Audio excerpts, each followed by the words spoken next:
Welcome to another episode of the Matter Over Mind Experience. I'm your host, Master Trainer, and weight management expert, Narado Zico Powell.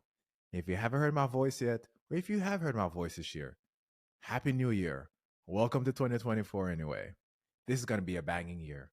It's going to be such a banging year that I decided to do a little something different with my channel. It's not even totally different because I've done it before. I was on YouTube, on my Apple and my Spotify podcast, but now I'm branching it out to my YouTube, which are my shorts. Because I've had so many wonderful guests over the years, but sometimes it can get lost in translation because they're so well at what they do. Sometimes I need to break things down to you to give you the practical tips so you can make the decisions in your life to get you to that next level. Because of all, this is a weight management show in reality, right? So even though we focus on health, I want to make sure that you know the practical tips to improve your health, however that may be, so you can manage your weight better. So I'm doing these shorts again, once a month, sometimes twice a month, of just me, your wonderful friend here talking, giving you some guidance in some things you can do. So let's get this puppy rolling.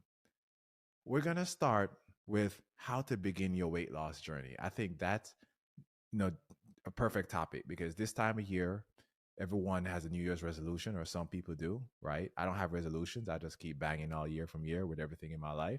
But people have New Year's resolution. I want to lose weight. I want to do this. And then a month or two, it fails. And there are reasons why. And I'm going to bring up what are some of those reasons and some practical tips you can put in to keep you going. Even when you don't feel like going to the gym, or even if you think I'm not losing weight or this diet is off, some real tips that you can implement in your life to get you to that next level so you can break through that ice and break through that plateau and make weight management and health a part of your overall journey. So let's get started with a few tips I have written down here. The first one is the all or nothing mentality. Now, that may sound like common sense, but in my, I say research and experience, that tends to be most people. I can even fall into that trap as well. I feel like I'm either on or I'm off. And that's dangerous, extremely dangerous. Because when you're off, you feel like, okay, I'm just gonna pig out. No offenses to pigs out there, right? But you feel like you're just gonna pig out and do whatever you want because I'm off my diet. I've been a bad person. I need a spanking or whatever the situation is. If you get spankings, that's up to you. It got nothing to do with me. But you see what I'm getting at there, right? The all or nothing mentality. Either I'm on or I'm off. But we have to realize that anyone that's successful, they have moments when they don't always follow their plan, or they have moments where they kind of fall off the wagon, if you want to call it that way. But they have steps to get them back. They're like, it's a bad day. Maybe I'll do an extended fast the next day. Sometimes I do that. Sometimes I go out and when I was recording this episode the day before, I had some hot chocolate. It was really, really sweet. And it wasn't, I was supposed to be in ketosis. So I know I kicked myself out of ketosis. And that's my bad because I know better than that. But I'm not today. I'm not saying, okay, I'm done with ketosis forever.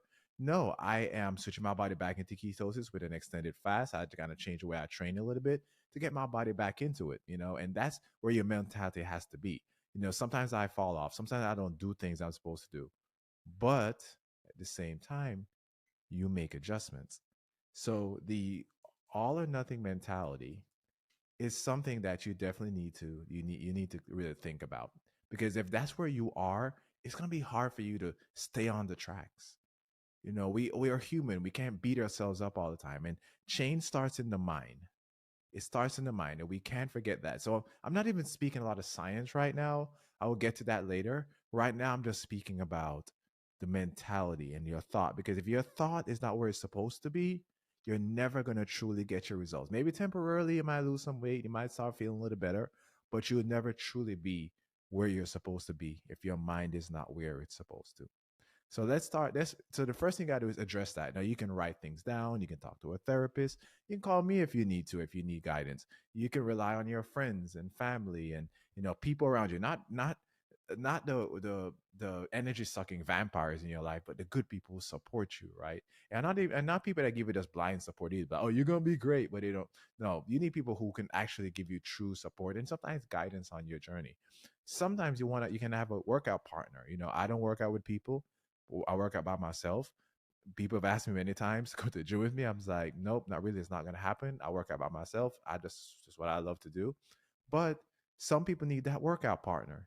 Maybe you want to train for something specific, like a marathon or an Ironman or something. I don't know. Like you pick something.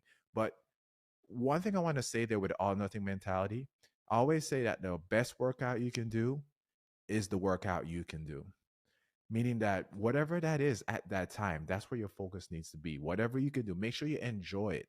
You also want it to be fun. Now, you do want to step out of your comfort zone because growth happens outside of your comfort zone. A lot of people get stuck in that area. They feel like, well, I don't like lifting weights, so I'm not going to lift weights. Well, lifting weights should be a part of your program. It's very healthy for many reasons.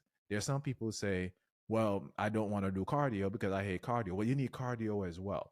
You need to have a good combination. And I'm going to get into, as I get to the end, some like really practical tips of like how much weight training versus cardio you should have in your program. But I want you to address the mind first. The show may be called the Matter Over Mind Experience, but I'm not saying that one is more important than the other. There's a whole reason behind that I'm not going to get into right now. But my focus, I want you to know that you have to start to understand where you are and address any all or nothing mindset. It could be through meditation, it could be through prayer, it could be reading the word of God. Whatever works for you, you need to address it. Number one. The next thing I want to address is sleep. The science tells us that sleep is the most important habit when it comes to your weight management journey. A lot of people think nutrition is important as well. And I'm going to address that a little bit. But sleep is the most important thing. You can have the most perfect diet in the world.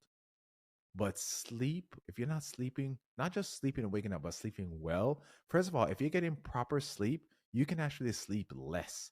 Most people they will sleep sometimes a longer time and they wake up feeling worse because they're not sleeping well.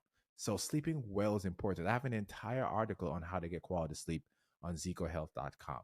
So, it's actually, when you click on the show notes, actually, you know what? I'm not yes, when you click on the show notes, I'll put a link in there, or actually on the description of this episode, I'll put a link to that article, how to get quality sleep. I think it's very important and it can really transform your life. So I really want to encourage everyone to focus on getting quality sleep because that's the most important habit, of your health, your weight management journey. However, people have said to me, I'll sleep when I'm dead. I'm not honestly tell you, if that's your mindset, you're gonna die quicker than you were anticipating because you're not sleeping. We cannot live in a society where we glorify not getting enough sleep or we glorify being stressed, which I'm gonna get to next. So no matter what's happening, you have to get quality sleep. Now again, some people may say, I only have 6 hours to sleep at night. 6 hours can be doable. There are many nights I sleep 6 hours. I don't always get 7 or 8.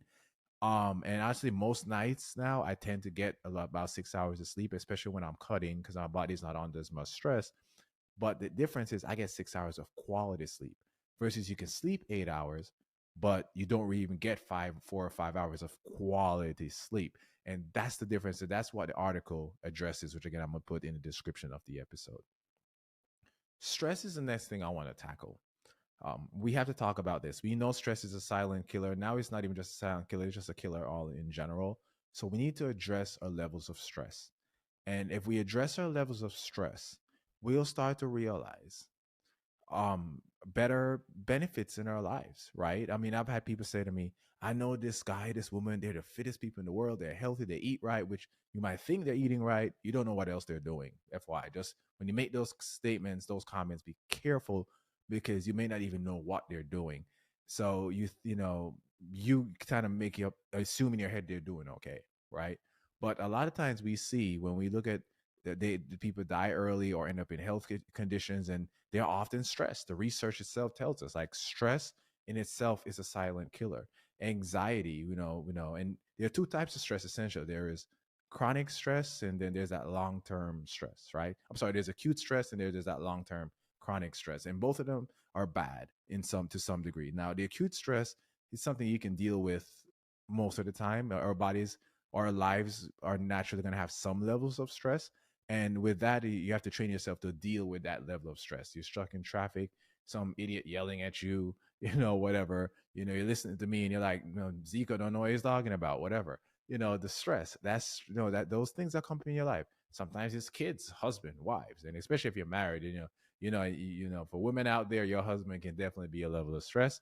And I'm not saying I'm any better. So, I understand how my species work. So yeah, stress is very important, and we have to address that. And there are many ways to address stress. I don't think I have an article on stress management, but you can go online and find many articles on it and many things that can be helpful for you and see what works best for you. Prayer works for me. Reading the Word of God works for me, and I love having a relationship with the Lord, and that's what keeps me going every day. And I'm not stressed because I have that relationship, and I'm not afraid to say it, even on my podcast, because that has been a very important like turn in my life, with how I deal with things, how I respond to things. So responding to acute stress is important, and how you deal with it, even if you're self-care, but you have to address your mind. It's kind of like that first point. You have to address your mindset, because even with weight loss, it can be a stress that can lead from acute stress to chronic stress.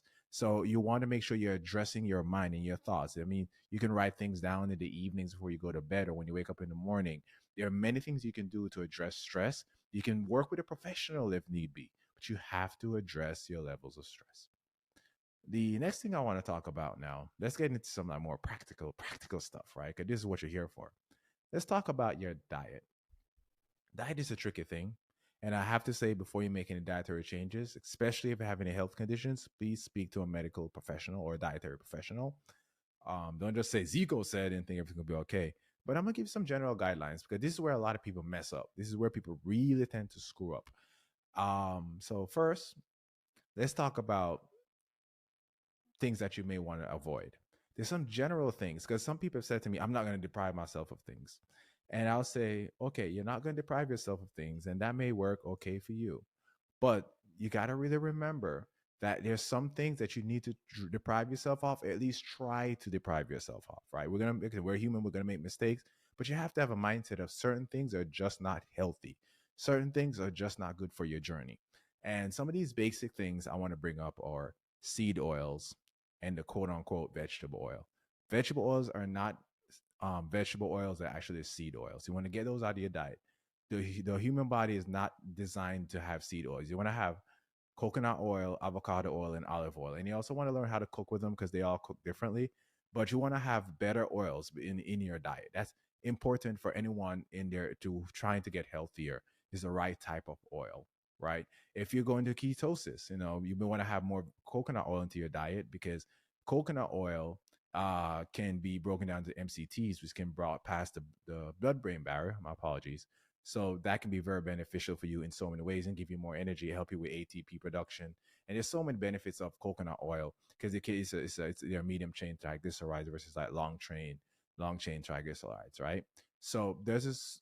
The first thing you want to think about is like the oils that you use. That's an easy change. Now, sometimes when you're baking, you may want to think about, okay, I may not be able to use certain oils on one of those three. I may want to change it out, and those happen. It's okay. Again, we're human, right? So those things happen. They just want to make some minimize. They want to minimize those as much as possible if you're on a health or a weight loss journey. That's the first thing anybody has to do. The second thing I want to talk about is I'm taking out some stuff out of your diet. So sugars. Now, people are gonna say, of course, he's gonna talk about sugars and sugars are bad. I don't necessarily think sugars are bad. I think we eat and drink too much. I mean, America on average, I think it's like 4 times more sugar than the average country, right? Even if we eat one meal a day, I mean, one McDonald's meal probably has more sugar than most people eat in other countries in a whole day, right? So we think about it. So sugars, processed sugars, we got to be very mindful of how the processed crap that we put in our bodies on a daily basis. But once we, so we want to eliminate that as possible. I mean, if you still like sugars, you can bake with stuff like coconut sugar versus regular processed sugar, right? So some things to consider. I mean, there are many on the list that you can use, and some like stevia, which I'll probably never bake with because it doesn't taste good when you bake with it.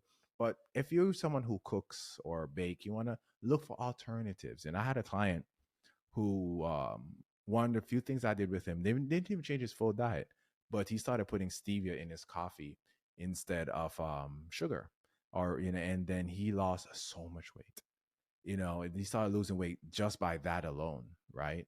And he was like amazed by that one change. So that can be a big difference. Now, people had said to me, well, the research says that it can spike your blood sugar, blah blah blah. I don't. The research say many things when it comes to that.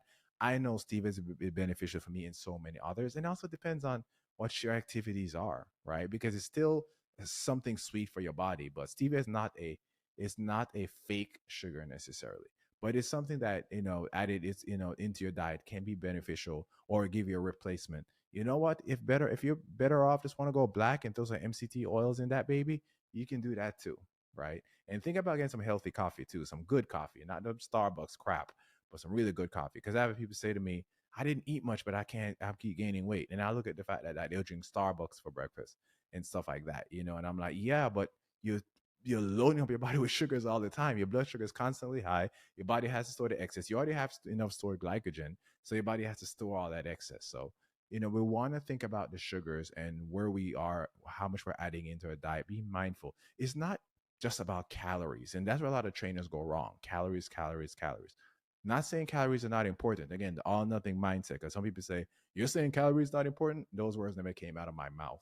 But I said, what you can't just focus on calories. You have to look at the full picture. And that's why you want to address the sugars, because yes, calories are a lot of calories there, but so that's one part of the issue. But the bigger issue is how much sugar you actually have in your diet. You want to be very mindful of that, and I cannot say that enough. On top of weight loss and weight gain, it's terrible for your health, right? So it'll be mindful. Now I have people say, well, fruits have sugars, and this is what drives me nuts. Because people are like fruits have sugars. Again, I didn't say sugars are bad, but there's a difference between sugar cane and sugar and processed sugar. There's a difference between food that have fiber and food that do not. It's not an all nothing mindset. You have to understand where they stand. So with those two things, there are two things that you really want to minimize, or if possible, take out of your diet completely. Now we can get into if you're going to get into ketosis and all that, but that's not the purpose of this video. If anybody wants to talk more about other habits like ketosis, I'd be more than happy to make videos on those topics as well. But I just want you to be very mindful of those two things, and then many other things you could possibly take out of your diet. But those are the two that I want you to be really careful of. And those things raise a lot of inflammation and wreak havoc on your health, right? And so the next thing is you want to take out really high inflammatory foods from your diet. There's so many of them. You can Google and find out what they are. Better yet, you can go look up a Mediterranean diet and see how they eat, like a more of a low inflammation diet. Because when you're on a high inflammation diet, you can't recover as well. You don't feel as good, and you don't you're not you can't train as well, but also that your hormones and neurotransmitters don't operate the way they're supposed to operate because of that high inflammation. So you're kind of like, you're basically taking your body off that track. So you want to go into a low inflammation diet, and that's important. But something that's big, I want to bring up a very practical tip here, and I tell all people all this when they're trying to lose weight. You want to eat a diet of complete meals. So that means 3 meals a day. Okay, complete meals. So that means that every meal, and again, I eat 5 meals a day, but I'm just saying if you were going to eat 3 meals a day, you want to go this route, or in general. I'm sorry, because I'm kind of rumbling my words there. If you how many meals you have to eat in a day? Let me put it to you that way. How many meals you have to eat in a day? You want to eat in this sequence. You want to have protein, which your meat. If you're not a meat eater, think about other options, but you have to have protein. Men, about 40 grams of protein per meal. Women, about 30. In fact, I think in general, you should eat 1 gram of protein per ideal body weight. So if your goal is 150 pounds, you want to eat 150 pounds of protein. If your goal is 200 pounds, you want to eat 200 grams of protein, right? So you want to think about that. So protein with every meal. The next thing is fiber, healthy fiber. Those especially fiber that feeds your gut bacteria, but you also need fibers like greens and stuff like that to help you digest your food and also slow down the sugars throughout your body. Carb, oh, I apologize. Carbs can be is definitely beneficial, and especially I eat more carbs before I work out, right? But carbs are definitely beneficial, but you can have that along with a complex meal. And fat can be incidental when it comes with your meal, or if it doesn't come with your meal with your protein, you can add it like avocados or something like that. Now, the importance of that is if I were to eat a cake by itself, right? And this is where you address all nothing mentality. If I eat cake by itself, nothing else in this place, there's no fiber, it goes straight to my blood, right? But if I have all that stuff, all that healthy stuff, even the complex carbs and the fiber and the protein and the fat, it will drastically slow down your blood sugar. Some say up to 80 or 85%. And that's huge. Again, see, I'm not even taking away and saying you can't do certain things.